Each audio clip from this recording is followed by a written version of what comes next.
আসসালামু আলাইকুম রাহমাতুল্লাহি ওয়া বারাকাতুহু।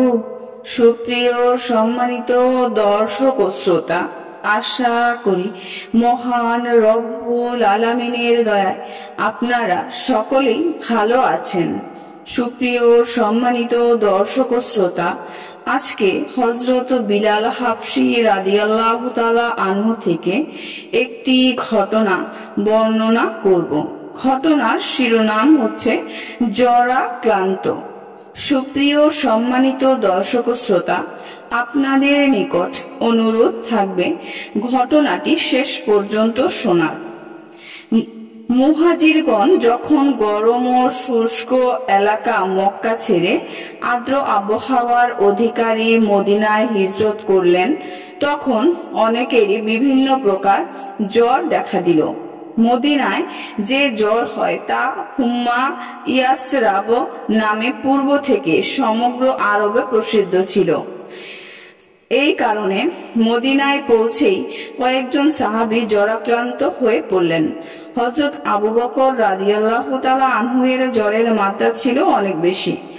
হযরত বিলাল রাদিয়াল্লাহু তাআলা আনহু যদিও হাবশী ছিলেন, কিন্তু তিনি জীবনে একটি বিশেষ অংশ মক্কার মরুভূমি আর এর অলিগলিতে অতিবাহিত করেছেন। কাজেই তিনি কঠিন জ্বরে আক্রান্ত হয়ে গেলেন।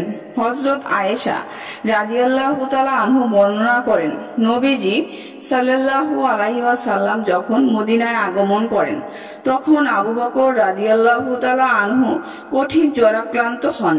আমি নবীজি সাল্লাল্লাহু আলাইহি ওয়াসাল্লামের অনুমতি সাপেক্ষে তাদের নিকট গমন করলাম। তারা ঘরে ছিলেন। আমি নিজ পিতা হযরত আবু বকর ও বিলাল রাদিয়াল্লাহু তাআলা আনহুকে উদ্দেশ্য করে বললাম, আপনাদের এই অবস্থা কেমন করে হলো? হযরত আবু বকর রাদিয়াল্লাহু তাআলা আনহু কঠিন জ্বরে আক্রান্ত ছিলেন। এই অবস্থায় তিনি বললেন, প্রত্যেক ব্যক্তি নিজ ঘরে সকাল অতিবাহিত করে, অথচ মৃত্যু তার জুতার ফিতার চেয়েও বেশি নিকট। হযরত বিলাল রাদিয়াল্লাহু তাআলা আনহু এর জ্বর যখন সামান্য হ্রাস পেত, তখন ঘরের বারান্দায় গিয়ে শুয়ে পড়ত ও প্রিয় শহর মক্কার বিরহ এ কবিতা আবৃত্তি করত। হায় আফসোস, আমি যদি পারতাম ওই উপত্যকায় রাত্রি যাপন করতে পারতাম, সেখানে আমার চারিপাশে ইজখির ও জালালি থাকবে। আমি কি কোনোদিন মাজান্নার ঝর্ণার পাশে যাব? সামাহ ও তুফাইল দেখতে পাবো?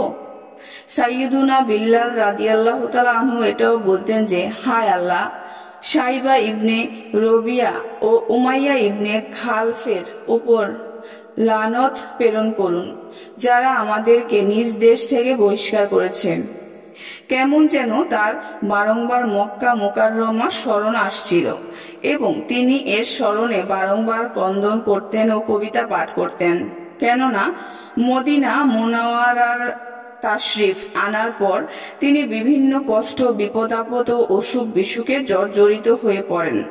রোগাক্রান্ত অবস্থায় মক্কা মুকাররমায় বিভিন্ন জিনিস, মনোরম দৃশ্য ও সুস্বাদু খাদ্যদ্রব্য চোখের সামনে ভেসে উঠত, আর তিনি তা স্মরণ করে করে ক্রন্দন করতেন ও কবিতা পাঠ করতেন। কেননা সেখানে তিনি জীবনের অনেকটা সময় অতিবাহিত করেছেন। আরেক বর্ণনায় রয়েছে যে হযরত আবু বকর রাদিয়াল্লাহু তাআলা আনহু এর কৃতদাস আমের ইবনে জুহাইরা রাদিয়াল্লাহু তাআলা আনহু জরাক্রান্ত হয়ে বিভিন্ন কবিতা আবৃত্তি করে নিজ উপত্যকাকে স্মরণ করতেন। হযরত আয়েশা রাদিয়াল্লাহু তাআলা আনহা বললেন, আমি হযরত আবু বকর ও বিলাল রাদিয়াল্লাহু তাআলা আনহুকে জরাক্রান্ত অবস্থায় দেখে নবীজি সাল্লাল্লাহু আলাইহি ওয়াসাল্লামের খেদমতে উপস্থিত হয়ে তাদের অসুস্থতার কথা উল্লেখ করলাম। নবীজি সাল্লাল্লাহু আলাইহি ওয়াসাল্লাম তাদের খোঁজ খবর নিলেন ও দোয়া করলেন। হায় আল্লাহ, মদিনাকে আমাদের নিকট এমন প্রিয় বানিয়ে দিন যেমন মক্কাকে প্রিয় বানিয়েছিলেন, অথবা আমাদের মদিনার প্রতি মোহব্বত মক্কার চেয়েও বৃদ্ধি করে দিন। হায় আল্লাহ, মদিনার জিনিসপত্রের ওজন পরিমাপের আমাদের জন্য বরকত দান করুন। হায় আল্লাহ, মদিনার আবহাওয়াকে সুন্দর ও স্বাস্থ্যসম্মত বানিয়ে দিন ও এই ব্যাধিকে জুহফা পাঠিয়ে দিন। সর্বজনীন মঙ্গলের জন্য উদিত হাত মহান আল্লাহ খালি ফেরত দেননি। আল্লাহ পাক তার দোয়া কবুল করে নেন। মদিনায় আবহাওয়া অত্যন্ত সুন্দর ও স্বাস্থ্যসম্মত হয়ে যায়, আজ অবধি এমনই রয়েছে। সুপ্রিয় সম্মানিত দর্শক ও শ্রোতা, আজকের ঘটনাটি এই পর্যন্তই। ঘটনাটি যদি ভালো লেগে থাকে অবশ্যই চ্যানেলটি সাবস্ক্রাইব করবেন, লাইক করবেন, কমেন্ট করবেন এবং বেশি বেশি শেয়ার করে দিবেন। সবাই ভালো থাকবেন।